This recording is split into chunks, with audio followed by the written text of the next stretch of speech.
L'Iran est l'épreuve morale d'aujourd'hui et la gauche n'a pas seulement échoué, elle s'est dévoilée. Depuis quelques semaines, un récit est avancé très sérieusement alors qu'il aurait dû être exclu de tout débat. Il est entré dans une guerre, il y a été entraîné par Bibi Netanyahou. Soyons clairs à ce sujet. Les Israéliens nous ont entraînés dans cette guerre.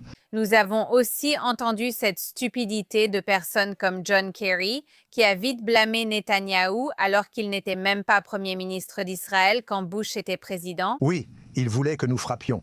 Il est venu voir le président Obama. Il a fait une présentation pour demander une frappe. Le président Obama a refusé. Le président Biden a refusé. Le président Bush a refusé. Le seul président qui a accepté cela, évidemment, c'est le président Trump. Qui se soucie des faits, n'est-ce pas, John Kerry? Tout cet argument s'effondre dès qu'on regarde les faits réels, parce que la position de Donald Trump sur l'Iran n'est pas apparue la semaine dernière. Elle n'est pas apparue pendant cette guerre.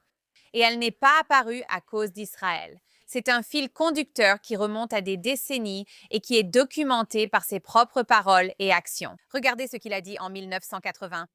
Que ce pays reste les bras croisés et permette à un pays comme l'Iran de retenir des otages, à mon avis, c'est une horreur. Évidemment, vous préconisez que nous aurions dû intervenir avec des troupes, etc., et ramener les nôtres. Oui, je le pense vraiment.